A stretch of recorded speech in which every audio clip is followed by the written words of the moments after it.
Hey, and welcome to the podcast, Jeff. Jeff, my man, how are you? I'm good. How are you?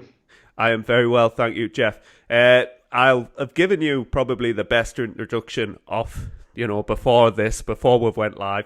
But just so people know, Jeff is probably the nicest guy. We graduated through M&U together. I was lucky to meet him, and he came along for graduation and all of that. And everybody loves Jeff's in the fitness industry. And, Jeff's probably one of the most helpful guys in our space right now.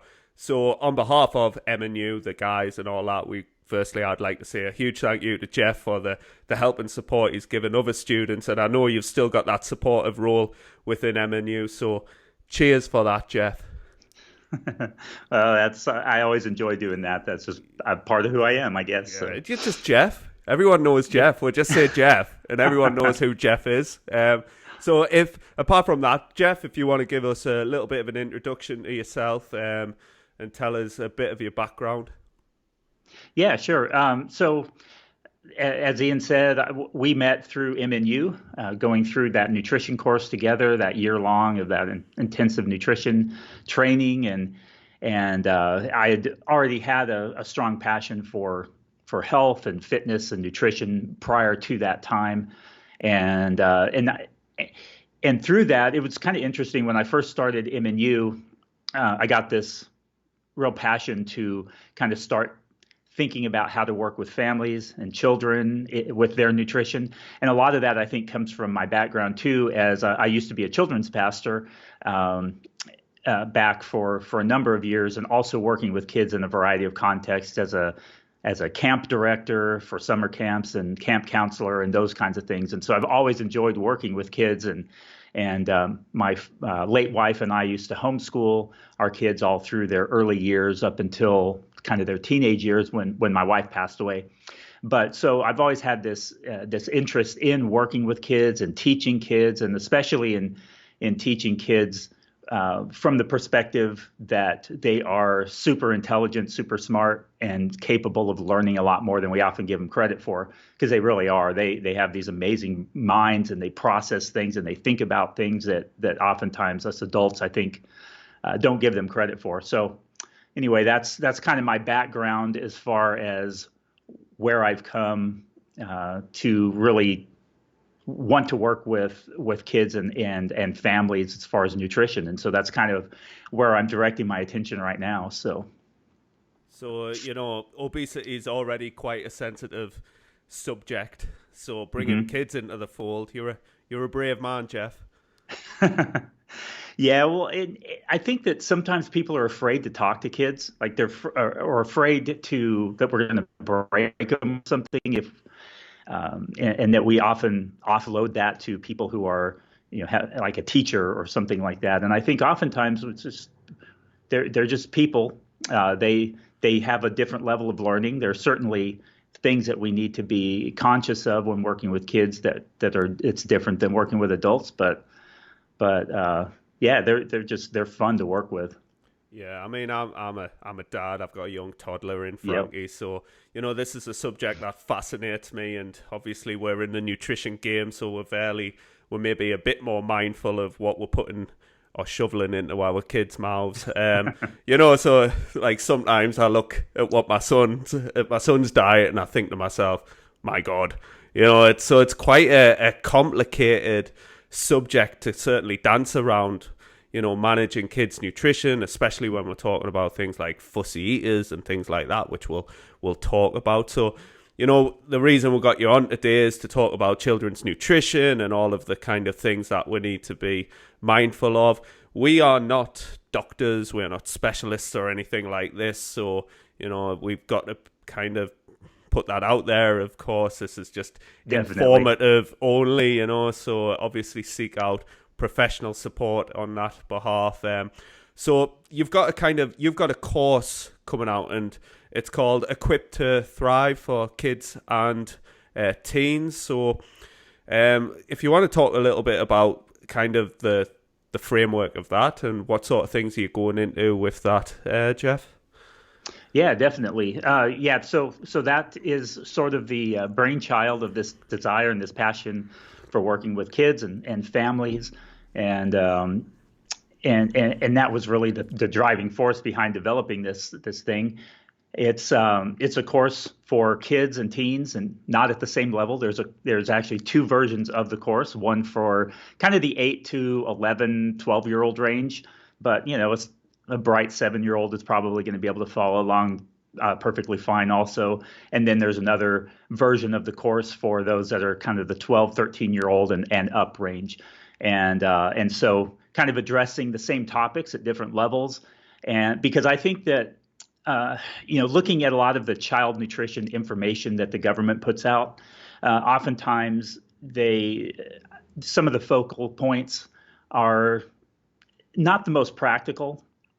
And so I really focus, and also oftentimes there's a lack of education as far as the foundations of nutrition. And so things like energy balance and the different macronutrients, but sometimes going too deep into those areas. And so in my course, I cover just a basic understanding of the digestive system, the endocrine system, how the body's energy system works, metabolism, but in a way that helps them to understand the basics of how it works, but not going so deep that they start getting bored or start freaking out about trying to memorize different terms and those kinds of things.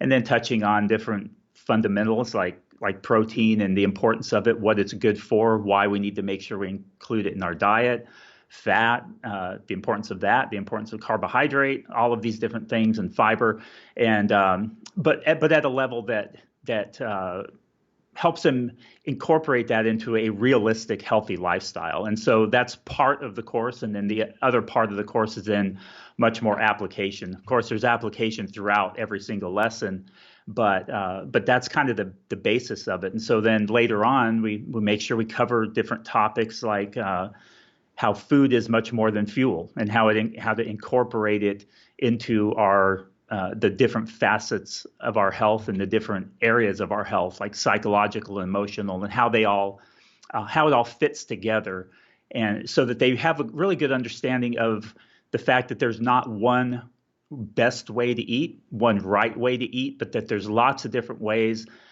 to incorporate nutrition into our family. Like our family may look different than your family. And it's okay if our family eats 3 meals a day. And you know what? It's also okay if your family eats 2 meals a day, if that's what your family prefers, as long as you're kind of getting in these fundamentals, for example. So that's a lot of what the course covers. So I don't lay out like this, okay, here is how you should eat. Lay out lots of different options to help them think through it themselves and figure out how they're going to best apply it. And then, of course, one of the really cool parts of the course then is it's not just the course. It includes a social media component that is, I think, is really important. You think about a classroom setting where kids can ask the teacher questions.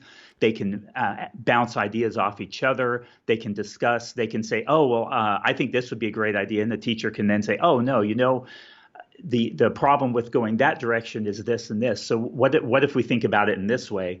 And so I've included a component like that in a completely secure and private and highly controlled environment where the kids can then discuss with each other, as well as myself and then any moderators that I have in the group also. And so in addition to that, a parent support group. So the parents can ask questions and I can talk with them at another level so that it helps them know how to support their kids as they're going through the course, because we know that kids have quite a limited capacity for changing things like their food environment.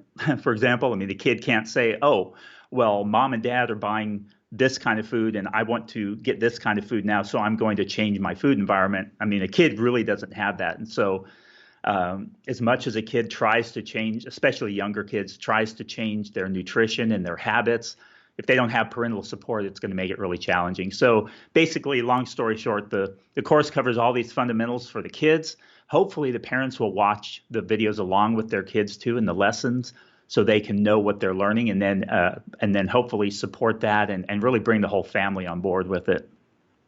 Yeah, I think that's something I was just going to ask, and say is a lot of parents, a lot of adults could be watching this stuff that is pitched at young children. So you kind of hope that you're planting seeds there for the parents to be sat with their children as a family watching this. I've been into the course and had a look at a couple of things. Fantastic information, which I think kind of people get lost off. And I think starting with an awesome framework and foundation that you've built, just saying, hey, this is the facets of health. These are things that we need to be considerate of. These are the basics. This is how the body works. These are essential things that we need to be considerate of. And, as grown adults, we branch off these awesome foundations. But yeah, no, I think that's absolutely great. Is that something that you're hopeful of, that the parents will be, helping and working with the kids? Yeah, definitely. I in all the parents that I've been talking to kind of ahead of the launch of this thing, they're very excited about the course and getting their kids involved. And so many of those parents clearly who are excited about it are sort of fitness minded and health minded anyway. And so it kind of goes without saying that they would probably be involved in some way. But those who maybe aren't, and they're thinking more, a lot of times as parents, we struggle with things ourselves.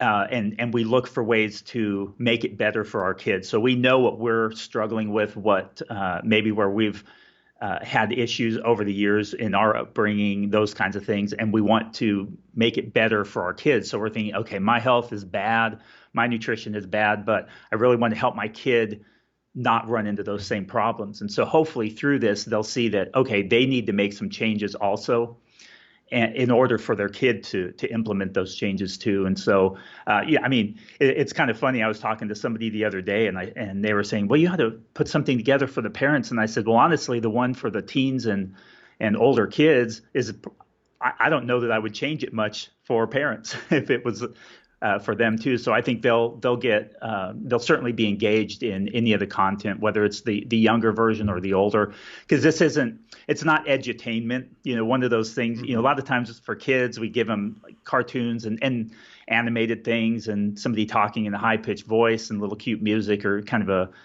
a entertainment type format. And there's nothing wrong with that, but that's not me. So this one is definitely still very engaging, something that the kids will connect with, but they're really going to be learning a lot through it. So you're telling me you're not dressed like a clown in these later videos? Nope, not in that one. I have done that before for kids though. I've been in front of several hundred kids wearing a kilt made out of a tablecloth for various things. I've worn furry chaps, which was when I was dressed as a cowboy, and then I wore a flight suit another time when I was doing something for a kids event. So yeah, I have gone down that path definitely, and that's depending on the context, that's what's needed sometimes. Yeah, hey, if it gets the message across, fantastic. So no taps in these lessons. No, I'm assuming I can only see your upper half on this podcast, so I'm assuming you're not wearing furry chaps right now. I hope you're not. No. Thank you. So let's talk about, a little bit statistics. So I was looking at some statistics regarding childhood obesity in the UK. What's it like over in America? I know like the likes of Mexico and around the world, it's going to be different, but what's it like for you? I think it's, from what I understand, the UK and the US are pretty similar. Looking at some of the UK stats, about 10% of kids aged to 4 to 5 struggle with obesity. 13% are overweight in that age category. 10 to 11-year-olds, 20% have obesity, and 14% overweight. So you can see that as they get older, the numbers go up. And over in the U.S., we have about 14% of those that are like 2 to 5-year-olds, which is interesting. 18% for 6 to 11-year-olds. So again, that's a little bit higher than the UK numbers. And then 20% among 12 to 19-year-olds. So one of the things when you look at these stats is it's remarkable how not only is obesity found at much younger ages than it used to many years ago, but it increases. So as the kids get older, we see a higher prevalence of it, which just really speaks to the fact that there's a problem in our society and our culture, a combination of things. I think the food environment plays a big role in that and contributes to that. And then you also see things like how it's related to the socioeconomic status. I'm assuming this is similar in the UK also, but in the US, we have this increased prevalence of obesity in those with a lower level of education. So we see trends, the higher the education, the lower the prevalence of obesity. And I think that speaks to a number of things, since oftentimes higher education translates to higher income levels. But we see, I was looking at a stat with income levels, and it was 19% among children in the lowest income group, about a little bit higher in those in the middle income group, and only 10% in those in the highest income group. So I think it speaks a lot about the availability of good quality nutrition, education, the ability for parents to be involved in that process, and all of those different things. And then and there's even some disparities among different ethnic groups too. So. Yeah, I think, for me, just again, as a parent, I'm always going to come at this from a parent's perspective, because, I want the best for my son, health-wise, etc., and for me, it's about setting a bit of an example. But you can even see anecdotally, kids are bigger than they used to be. When I was at school, there was maybe one or two big kids, whereas now, you've given some percentages there, but even if people are going to the schoolyard or whatever, they may be able to see, the state of society now. But also you can see within potentially the parents as well.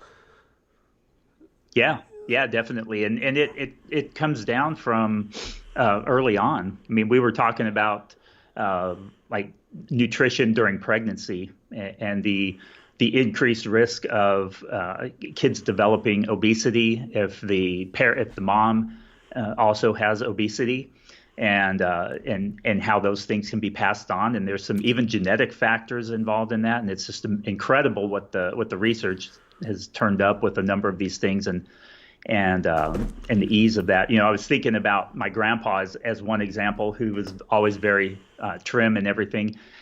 I think I've inherited some of his traits, because he was always squirming, moving. If you were watching on video, or if you ever sit with me, I squirm, I fidget with my hands. I'm always moving around, especially if I'm talking about something I'm interested in or very excited about. I'm just moving a lot.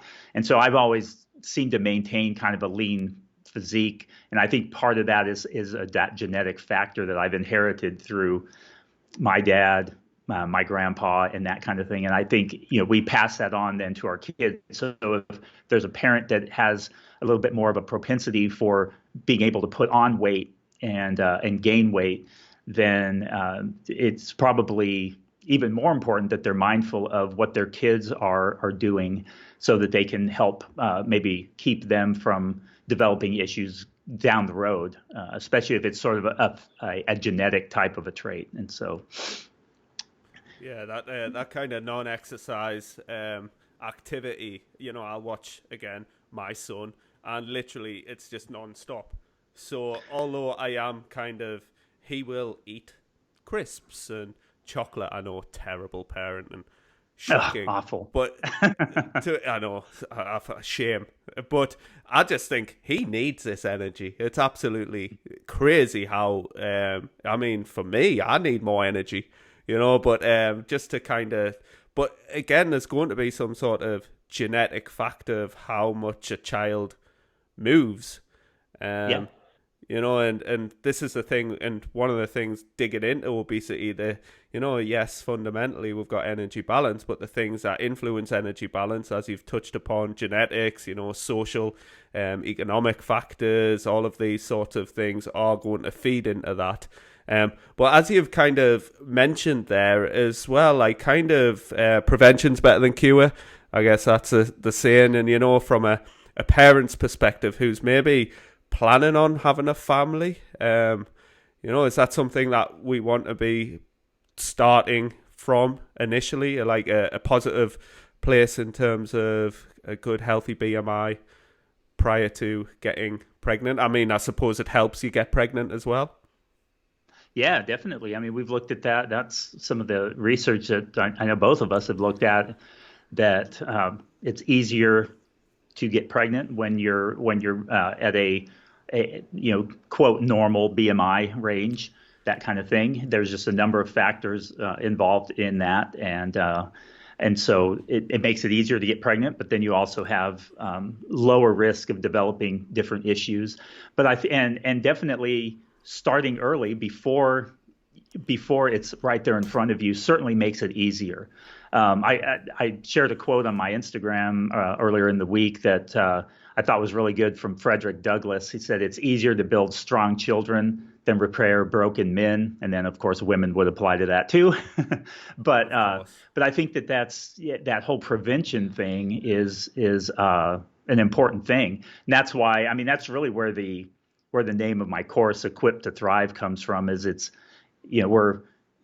what are the ways that we can equip our children to thrive now and then also later. So even if you have a kid that's not struggling with their weight now because they're very active, if we don't help them develop good habits, a good understanding of nutrition now when they're young, then and make them wait until they're an adult to even start thinking about these things, they're very likely going to fall into that whole diet culture mentality, very likely to be struggling with body image issues. I mean, I think most of us have body image issues to some degree or another, and when you have this lack of knowledge, lack of understanding, and no tools to kind of manage your health and your nutrition, growing up and then also as an adult, it can kind of exacerbate that whole problem. And so I think that's important, definitely, to start off as young as possible. And if you're thinking about having kids now and you're struggling with your own health, this would be a great time to,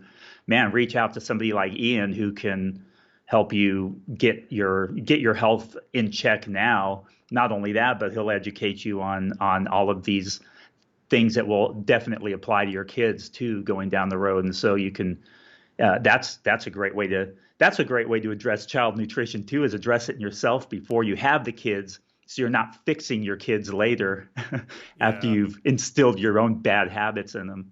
And that's the thing. We can help, set the foundations and the habits and behaviors that, really we want to carry through into not just pregnancy, but, thereafter. And the last thing we want to suggest to people is that they diet when pregnant, so if they are, we're going to help support them have a healthier diet, but we want to get away from this fat loss mentality, I suppose, which is more detrimental than potentially just, the psychology of dieting in itself. So if we naturally get people to eat a more healthful diet and they just so happen to, get all of these positive effects, so be it, hey, but it's the mentality of getting somebody who's probably already in a stress state, dependent on which part of the pregnancy they're in, if they're going through morning sickness and all of that sort of stuff. We've got to be super careful with our suggestions. That's why I would say to people, go see a doctor before all of this, or go see a specialist, because we don't want to have that on our conscience that potentially there is some sort of risk there towards the child and the mother, of course. But what are the potential risk factors associated with being overweight and pregnant? So let's say, it's too late. They're listening to this podcast, they are pregnant, but they're carrying too much body fat. There's nothing that they can do other than start eating a more healthful diet. But what are the risk factors associated? So if those that are thinking of starting a family can go, right. And the worst thing we want to do is, have any negative health effects towards our children. That's probably the most emotional tie-in thing ever. But yeah, what sort of risk factors are associated with obesity and being pregnant at the same time? Yeah, well, there's an increase in things like long labors and developing preeclampsia. Gestational diabetes is probably one of the most common ones, where where you lose that insulin sensitivity and you have that higher blood glucose, and it can carry over then after pregnancy if you don't deal with it. And those are certainly things you don't want to have developed while you're being pregnant. Increase in higher birth weight for the babies then, which kind of sets them up on a kind of puts them behind the eight ball a little bit there when they're just starting out too. So there's a number of those kinds of risk factors involved, and not only that, but in the development of obesity in your child is increased when you're struggling with that yourself. And I think some of it is probably genetic, but I think some of it is habits and behaviors. Our kids tend to develop the same habits and behaviors that we do. They mimic us. They watch us. It's always funny when you see a parent shocked when their kid drops the F-bomb. They're like, oh my gosh, where did you hear that? Well, where do you think your 4-year-old heard that? They probably heard it from you. So it's like, so they learn all of these things, good and bad, from us. And so, so I think some of those risk factors are genetic and based on kind of how the body responds, but then also, of course, our habits. So it's good when we can fix our habits or at least improve them beforehand, so that then we can start off in the right direction. Yeah, I like even, from a mother's perspective as well, the actual birth, the pregnancy in itself, the healing process after pregnancy and being able to care for your child, production of breast milk, all of these sorts of things are going to be influenced through, basic health and good nutrition and all of that sort of stuff.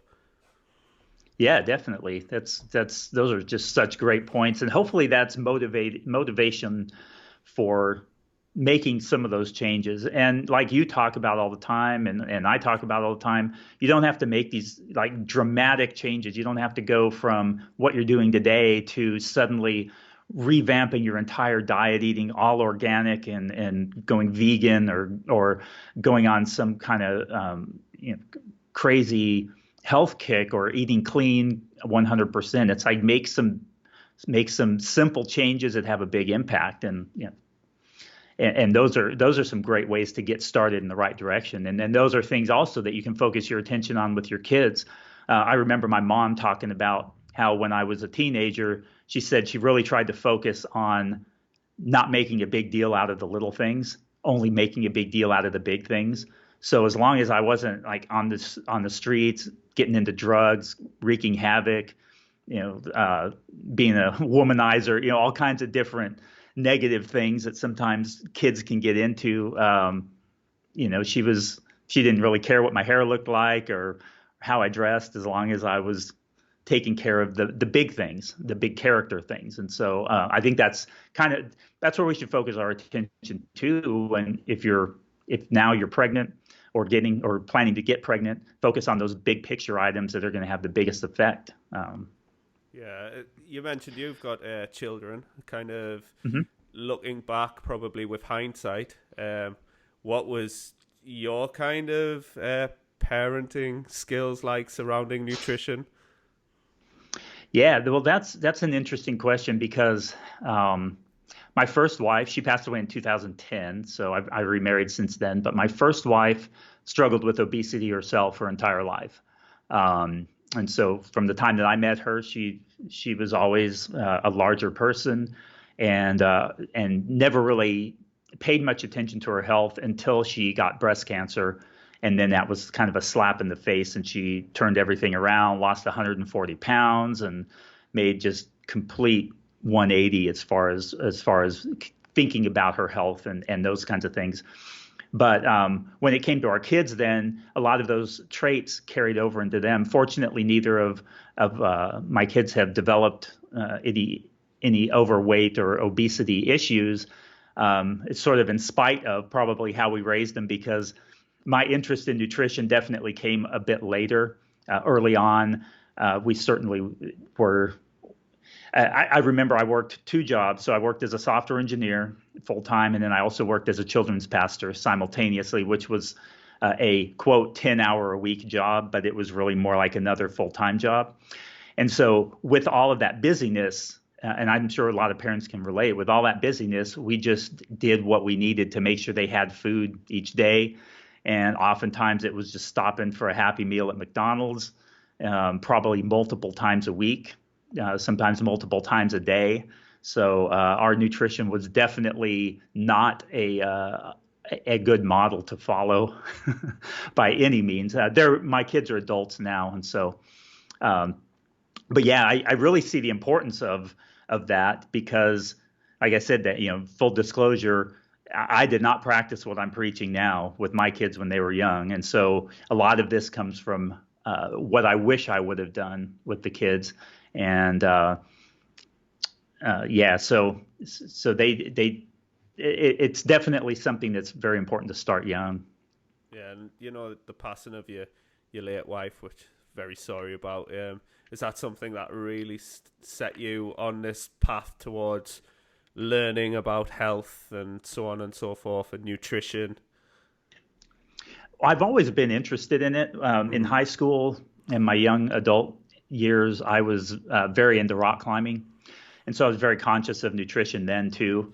Mm-hmm. And I remember back, this was like late 80s, early 90s. I was always looking into nutrition and different things that you could do to improve body composition because as a high level climber, I definitely had to make sure that my body weight was as low as possible. My strength to weight ratio was as low as possible while still remaining healthy and strong. And so there was this delicate balance of making sure I had enough energy. But the less you weigh, the easier it is to climb. I mean, you're just not having to hold as much weight. So that's where I got my interest in it early on. And then after getting married and sort of that not being a priority for a number of years, then actually what turned me around personally was some bad blood work. So my dad had developed heart disease at the age of 36 when he had his first heart attack. And so with problems with cholesterol.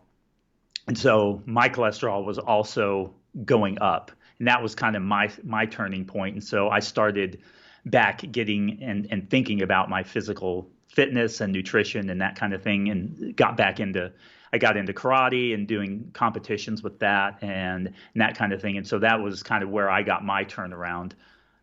So it was, and then my wife, that was her turnaround was that breast cancer, and that was a few years after kind of my turnaround. So it was one of those things where,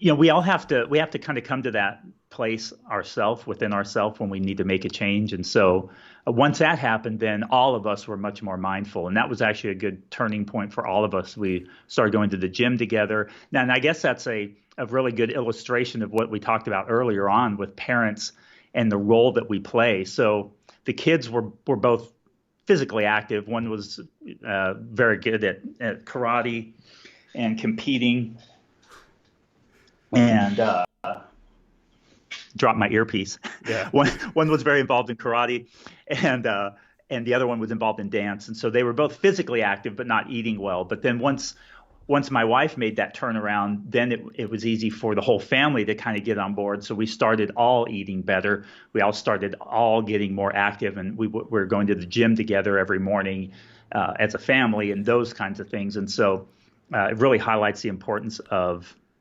that. And so that's kind of my path. And then moving forward, then I just began to get more and more interested in physical fitness and nutrition, and I got my PT certification and certification in nutrition also. And it's just been kind of growing over the past 7 or 8 years, really much more. Prior to that, I'd been moving along, but then the last 7 or 8 years, just really immersing myself in that. And so yeah, I can hear the parents now who maybe have young children, maybe several of them, working full time, often both parents work, so it's obviously something that they may be very mindful of, that they need to adopt a better diet and all of this stuff, but they maybe are, put off by the level of commitment they feel they require in order to turn this around. I think as adults, what we start to do is kind of get entrenched in our own habits and thoughts and feelings, and eventually, people work dead-end jobs forever. They are in relationships that they absolutely hate. They, are unhealthy and overweight, but they're kind of that fear of change far outweighs that kind of pain that they are in. But as you've illustrated, kind of like different things for different people are a significant pain point for them to go, nah. And, and it's a non-negotiable, with your late wife, it was breast cancer. With you, it was cholesterol. And, hopeful by looking at your children. And, one of my kind of greatest fears is for my son to become overweight and obese, and I want to, from the off, present as good as image as possible. Right now he's a 2-year-old, so like he doesn't have the compassion, the thought processes. He doesn't understand why he can't have cake at 7:00 in the morning. Right. So there is that side of it, but there is some sort of there's this line that we're trying to balance on. You don't want to do this, we don't want to do that, and the best advice is to kind of figure it out yourself, as a parent. But what would your suggestion to be parents who maybe have kids that are fussy eaters? I know my son's a little bit of a one. What would your suggestion be for those? Yeah, and that's a tough one, because there are legitimate eating disorders, eating problems like ARFID, which is this avoidant food restriction kind of a pattern where there is a diagnosed issue with a child and their association with different types of foods, and it can be related to colors, things like that, where they have a limited desire for certain kinds of foods. But then there's some who are just kind of fussy. And so what you find is that just a no pressure introduction of different kinds of foods as much as possible is really the best thing to do. And so as parents, we have to mimic it. There's research showing very clearly that when parents are willing to try more foods, that their kids also tend to imitate that behavior and find that they're more interested in more kinds of foods. So if you're a parent who tends to eat the same thing all the time, you might consciously think about trying different new kinds of foods and make it fun and interesting for your kids, and maybe highlight the fact that, hey, if you go to the grocery store, for example, and this is one of the activities and one of the lessons is the child is to help with that shopping experience and let them pick something new. Say, hey, each time, once a week or whatever, take the child to the grocery store with you, help them pick out the foods, help them choose foods that they might like to try. Say, okay, you have to pick something new that you've never tried before, and let them choose that. Let them have that decision themselves. And it could be a dessert. It could be a fruit or a vegetable or something in a can or just something that looks interesting to them. And those kinds of things can help kids to discover and find out that there's so many different kinds of foods that they can learn to enjoy. And so by involving them, instead of dictating to them, you're going to eat this. I mean, at some point we are the parent, and our kid needs to know, okay, you have to eat something. You can't just eat chicken nuggets and pudding. I mean, you've got to have something nutritious. But getting them involved in the process of choosing some of those things, or even helping them feel like they're in that process, because sometimes they don't have to necessarily be the one that say, okay, I want to eat this, I want to eat that. But if you're guiding them creatively in ways to help them come to those conclusions themselves, then that can be beneficial. And that's kind of what the course is designed to do too, is to help get them excited about protein, so they understand that protein helps them build muscles. And so you have maybe a kid who has the idea that they would like to be strong and improve their athletic performance, and they understand now that protein is important for that. Well, now they can mindfully go and look for different protein sources that they enjoy and that can be incorporated in there. And so those are just some different kinds of things that can help with getting kids to broaden their horizons. And one of the cool things, too, is that when they do broaden their horizons, they're more naturally going to make sure they get all those micronutrients and appropriate macronutrients that they need too.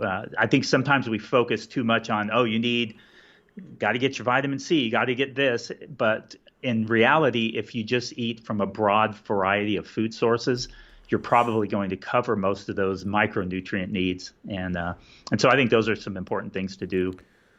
Yeah, I think, us knowing how the brain works in terms of patterns and, like if we anecdotally go back to, you've already mentioned it, the food environment the way it is now versus what it was like 50 years ago, 100 years ago, 1,000 years ago.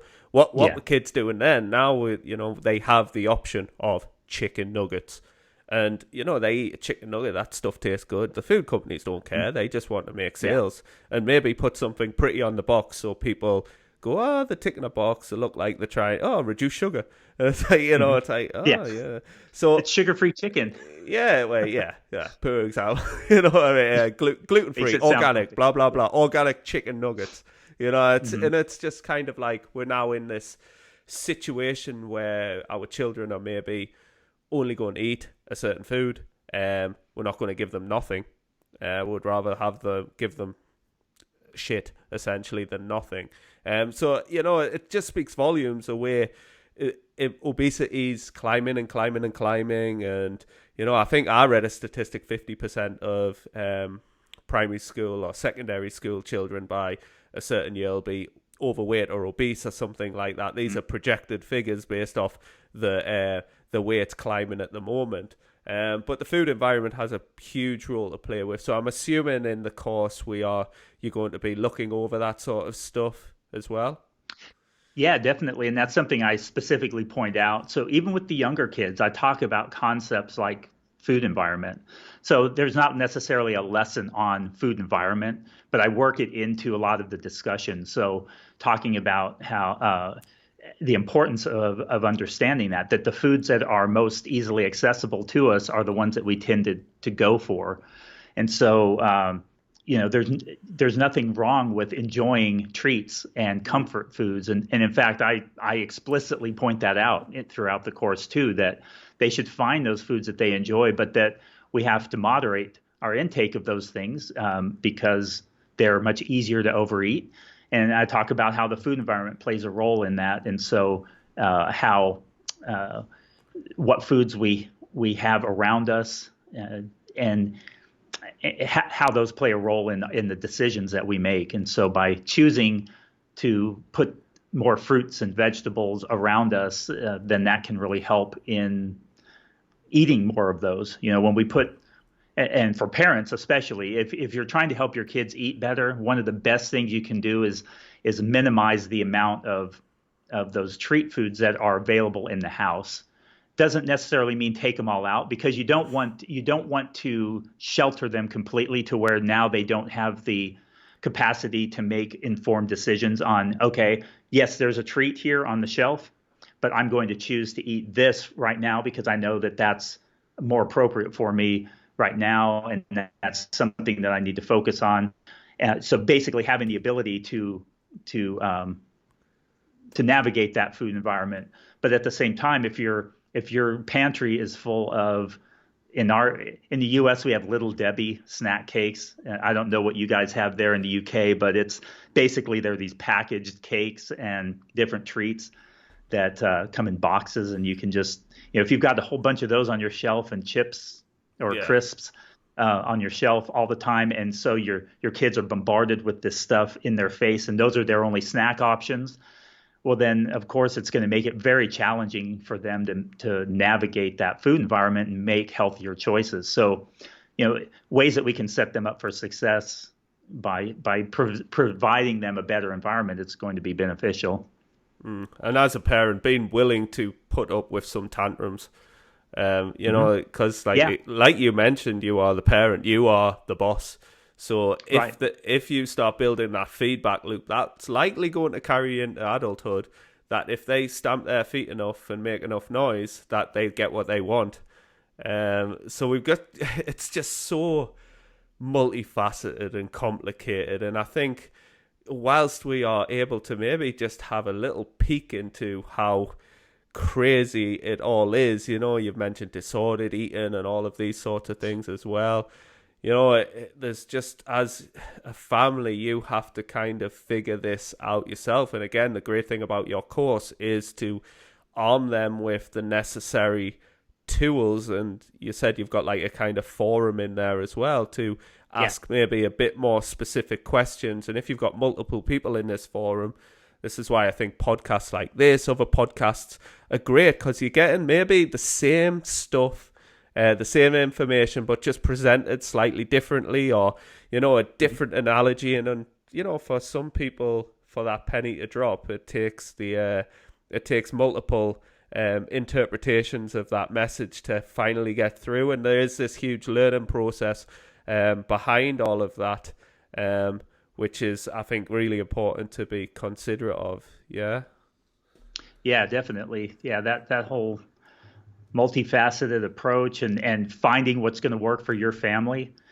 That's a big thing. That's one of the things that I really emphasize a lot through this course. And I think one of the things that's different than you'll find in a lot of the child nutrition information that's out there, nothing's revolutionary. I think it's just the way that I try and present it in such a way that I'm not telling kids, like a good example is I present the My Plate concept for portion sizes at meals, because trying to help them understand, okay, so I've been telling you to eat protein at every meal, but what's a good serving size of protein? So I share the My Plate method, which basically breaks down your plate into portion sizes and say, okay, fill this portion of your plate with protein.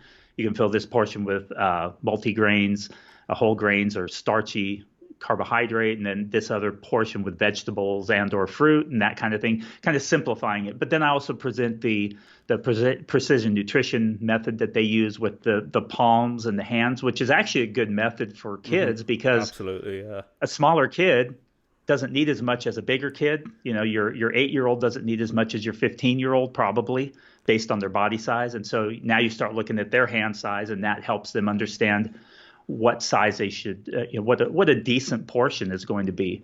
But I present both of those methods and say, you know, find one that's going to work well for you, and understand that if you are involved in sports, for example, you're going to need to eat more than your sibling who plays in the symphony. You know, these kinds of things are important to point out that I think are often missed with kids. We often give them these fixed guidelines, like you need to eat 5 servings of fruits and vegetables a day. Well, that's a good recommendation in general, but how do we do that? Should they sit there and meticulously count that make sure they've had their 5?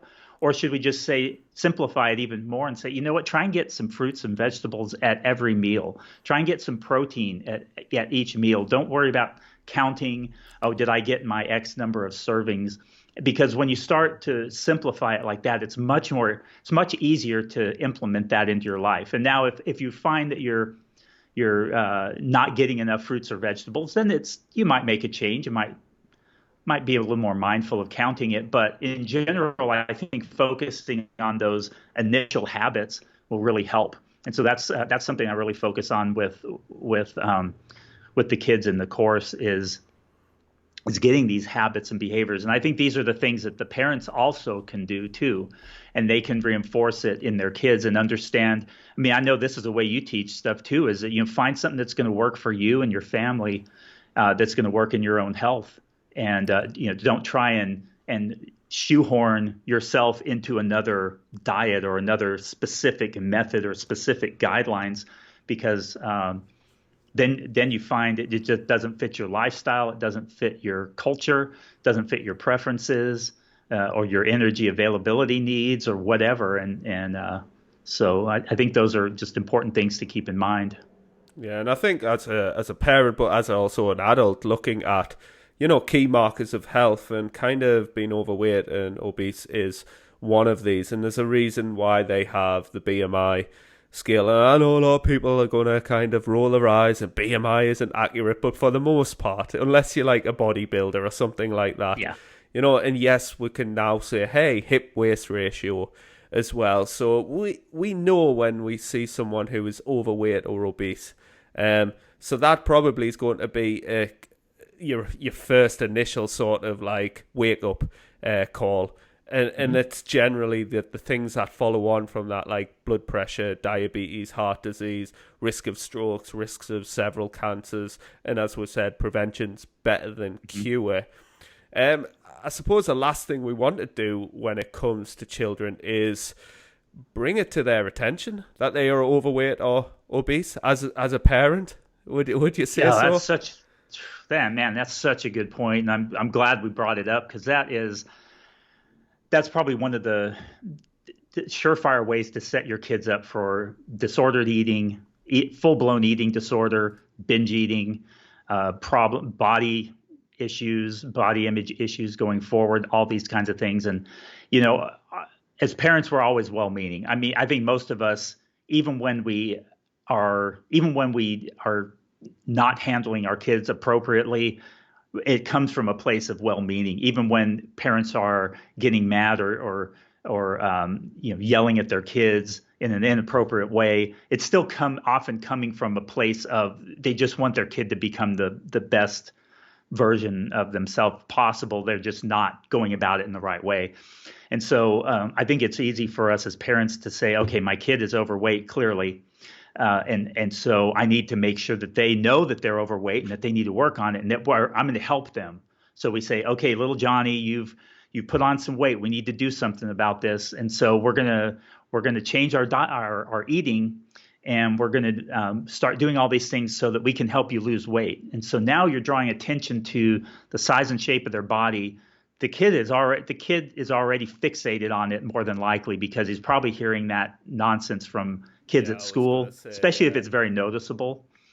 If a kid's a little bit overweight, then they may not hear it as much. But if it's very obvious that they are bigger than what is considered normal, and especially as they get older, and the media is bombarding them with messages that, hey, you don't measure up because you're bigger than you're supposed to be, according to what society says you should look like, or even smaller, underweight.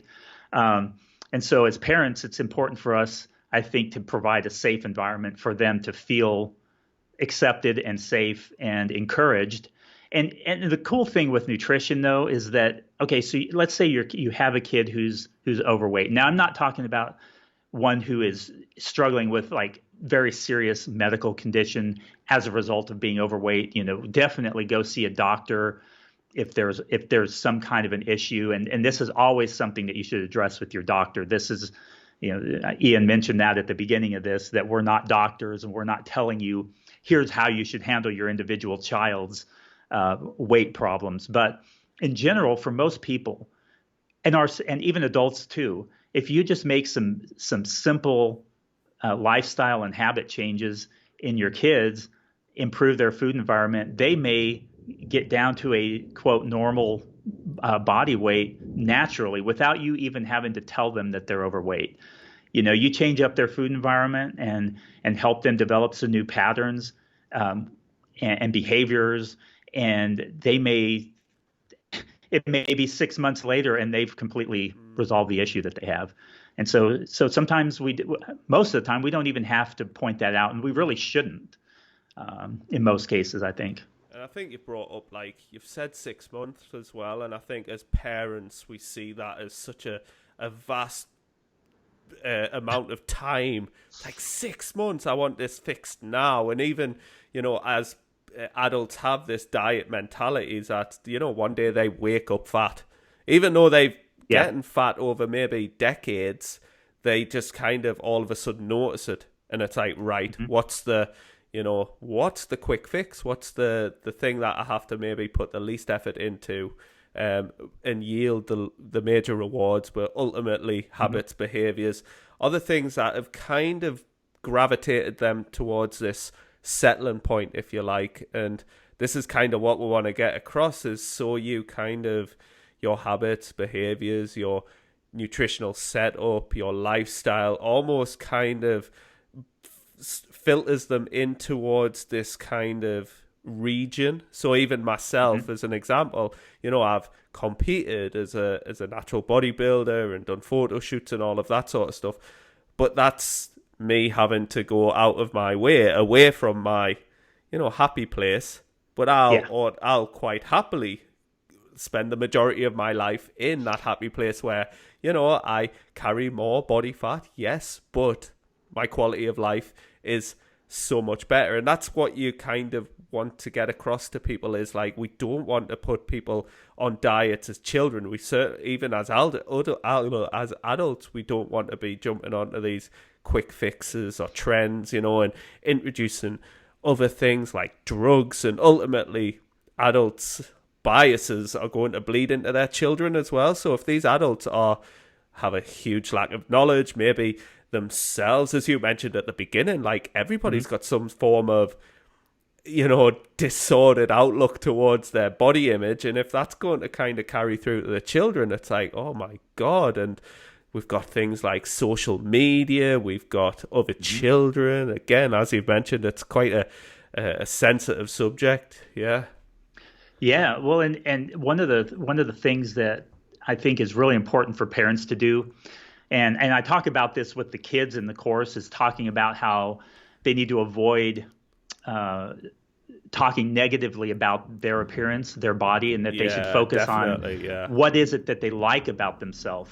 And when they have this list of things that they like about themselves, focus on those things, remind themselves of what their body is capable of doing, what they're able to do, what they do like about their body, instead of those things that they don't. But in addition to that, start thinking about, oftentimes we say, okay, well, don't talk that way about other people, but then they talk that way about themselves, or they think that way about other people. And so I talk some about developing a habit of thinking positively about other people and pointing out the good things, the good qualities, the good traits like that in others, because these habits of thinking negatively, talking negatively, even if you're not directly talking to that person, those are all habits and behaviors that will then set us up to have these issues later. As an example, you see a lot of people, parents, this is a good one. This is a good way that parents can start to think about the words that they say and how they impact their kids. You've got parents sitting around and maybe they're talking about the latest person in the media, this movie star, how they put on weight. And they're like, and the kids are listening to this. And if you think your kids don't pick up on it, then you need a wake-up call, because they hear everything we say and they process it in an amazing way. So they hear you talking about a celebrity putting on weight, or criticizing their body, or whatever, or criticizing your own, even talking about, I can't believe I gained weight this week. And they see you jumping on the scale every day. They see you weighing and measuring your food. I'm not saying there's anything wrong with that necessarily, if that's the way that your eating pattern is going to work the best. But we have to be careful on what we project to our kids, because then they're going to see, well, mom's not happy with her weight. I look at mom and she looks fine to me. And she's just constantly beating herself up. Well, maybe if I get a little bigger, then I should be beating myself up too. And we develop these habits based on what we see in our parents too. And so it's so important that as parents, I think one of the most important things we can do to help our kids with their nutrition and with their health is to speak positively about our own body, even if we're struggling internally with a poor self-image and body image. Practicing that positive enforcement of things we like about ourselves, things we like about our children, can really help set them up for success going forward too, because we're going to hopefully prevent them from thinking in those ways, because they pick up on everything we say. So you talk about other people, your kids are going to grow up talking about other people. You grow up beating yourself up whenever you make a mistake, your kids are going to grow up the same way. And I mean, we see it time and time again. Think back to your own family and think about how so many of the mindset and attitudes that you have now are reflected based on what you grew up with. Yeah, and I think, like, we're talking about really kids now, and you've got your course fun teens as well. And I suppose as they get older and older, the apron strings get looser and looser, and eventually they become their own little adults. And gets to a point where sometimes it's just them going to be little shits and go against what mom and dad say. So to a certain degree, things are largely out your control, and there can be children that all through childhood and teen years, they're physically active, and I think that physical activity is going to play a huge role, because we know that physical activity is interlinked to satiety also. So generally, as counterintuitive as it sounds, the more sedentary you are, the more dysregulated your appetite is, the more food you eat. And guess what we are doing now? Predominantly office-based jobs, and then you've got tuition, and my kids at the moment at daycare, playing, running around like a crazy. But as we get older and older, it's almost like that need is just kind of rinsed out of our lives just through society.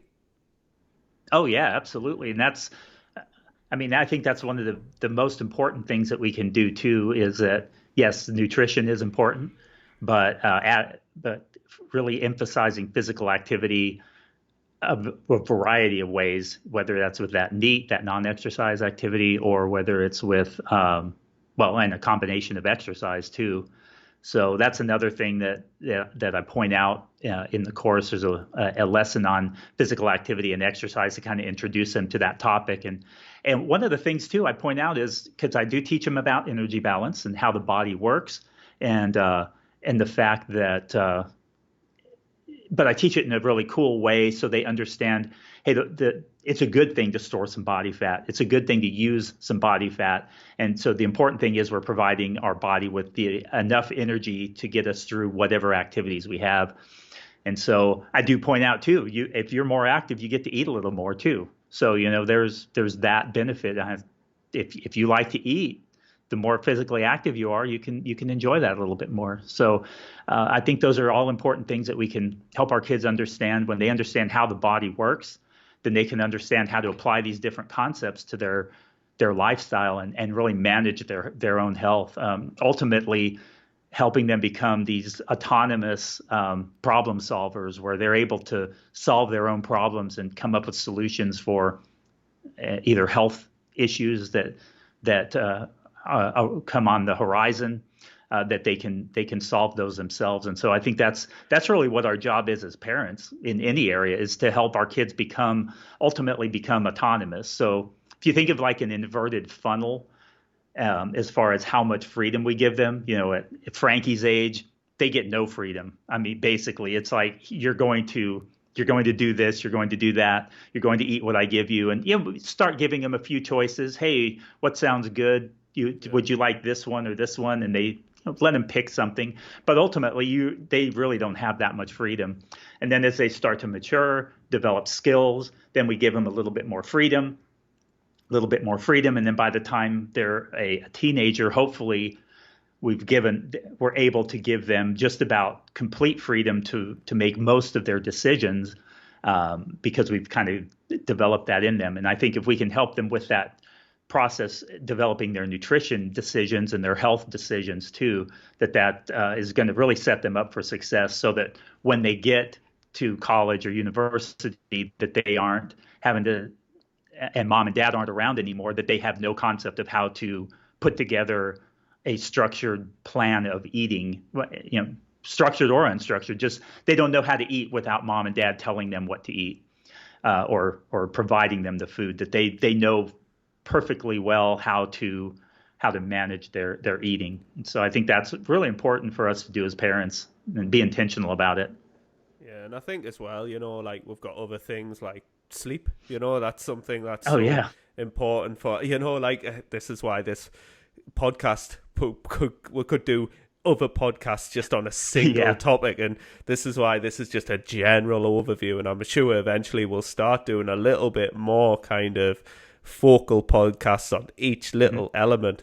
But sleep, kids are now got all of this stuff, iPads, phones even, which is scary, and they've got all of the games consoles and everything like that, as parents do, and stuff like that. And we know how integral sleep is for just development, and recovery, stress management, appetite regulation, all of those things. So it's just, as we said, it's absolutely fascinating. Do you touch on sleep as well and its importance?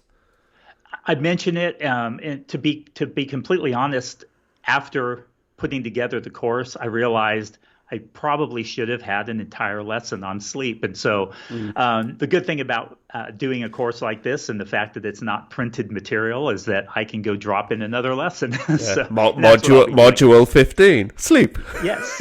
Yeah. And that's something I'm actually planning to do too with the course. So there's the core course, but then I'll be adding in mini courses also. So those parents who have kids who are involved in sports, for example, I don't go into a lot of that in the course because not every kid is needing to understand how to make sure that they're fueling their performance.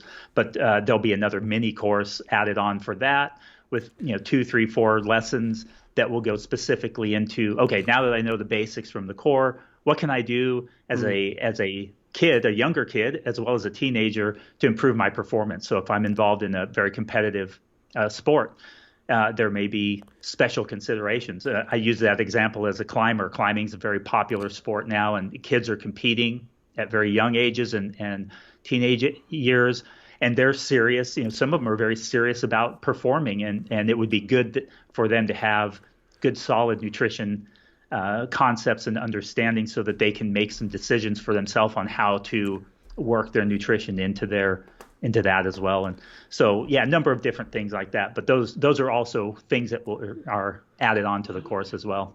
Yeah, and I think, as you've said, specificity is going to be key when you are chasing a very specific thing. But, it's coming from a solid foundation of good habits, behaviors, good basic general nutrition. And, that's what's kind of missing from this. And I suppose obviously with the position, people are coming to you, based off podcasts like this, the information you're presenting on social media. Maybe as a parent, they're looking at their kid, maybe looking at themselves, looking at their family, thinking, you know what, I think I'm going to, and this is what it is. It's an investment. It's an investment into their future health, etc. Instead of waiting for their problem and getting round to it, they're actually kind of there ahead of time. So I think, hats off to you. And I think anybody who is interested in this sort of course, the links are absolutely going to be in the bio, and all of Jeff's links as well if people have any further questions regarding this. And it's something that I'll quite happily filter people towards if they want a family orientated educational tool that for something that's, I know, is going to be absolutely phenomenal. Yeah, one of the things that I love about it too is that there are like coaches like yourself can focus with the parent on supporting the what their kids are learning too, because I think that's something that, because you line up just perfectly with the mindset and the mentality of this course, and so your clients can team up with you to basically help their kids also come alongside and improve their health and nutrition, basically as an entire family. And so so it's exciting. I'm excited about those possibilities too, to see how coaches like yourself can really get really help the families and the parents to support their kids too through that process while they're working on their own nutrition too. So, I mean, even as a coach I've done MNU, I've done precision nutrition, I've done this, and it's always this continuum of learning. Sometimes it's nice even for a coach who's got all the experience working with people and my own nutrition to just go and watch something like what Jeff's produced, and it just kind of brings it all back to baseline, basic, which, after you've been around the ringer, you kind of always come back to this. You've went down, you've went so far, and you've done all of these courses and all of this, and you're like, yeah, it's not all that complicated. No, I know. It's just the basics. The basics are at 95% of it. Even with an elite athlete, it's the basics that takes care of 95% of it. People way overcomplicate stuff. Yeah, and I think the athletes as well are genetically, like what do you call him? Usain Bolt had like chicken nuggets before he broke the world record. Chicken nuggets, guys. Yeah. That we've said it a few times in this podcast. We're gonna subliminally just get that fixated in your head. But no, Jeff, I mean, we've went through quite a lot there. Is there anything that you want to add that you think maybe that we've missed out or anything like that? I can't think of anything. Just be intentional. I mean, that's my main advice for parents is be intentional, be thoughtful, think hard about the words that you use around your kids and especially directed toward your kids, and understand that a few simple changes can have a huge impact. Yeah, that's Jeff's dog. That's my son that's still at home. I think, even if you are a parent, if you've got no children, and you're thinking of maybe starting a family, this is certainly something that, you could definitely look into and just get a good general understanding, even if you're not planning on having children, I guess, and just getting that. Grandparents. I mean, if you got grandkids, if you're a lot of grandparents, I know my parents had an incredible role with the upbringing of my kids and all that. You help them. You can help your kids a lot with that. Your grandkids a lot with that too. So Jeff, we're going to come to a close. When is all this going live, and where can they find it? Yeah, if you go to hopedrivesme.com. That is my website, and there's a link there to the course and the information. It'll be going live at the time of this recording in the next 2 to 5 days. I've got a few little tweaks I'm finishing up here, so it should be live. It certainly won't be live any later than June 20. I don't know. It's in June, end of June. Just go to that website. You can sign up for my email list there. And if it's not already live by the time you're listening to this podcast, then it probably will be live within a day or two after. So if people sign up to your email list, they'll get a prompt when it's going to go live anyway. So regardless of when this goes out, sign up to Jeff's email list. Go to hopedrivesme.com. Have a look there, have a neb around. And I do ask people, go follow Jeff.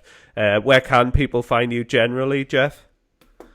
Instagram's probably where I do most of my posting, and that would be Jeff Ash Fitness on Instagram.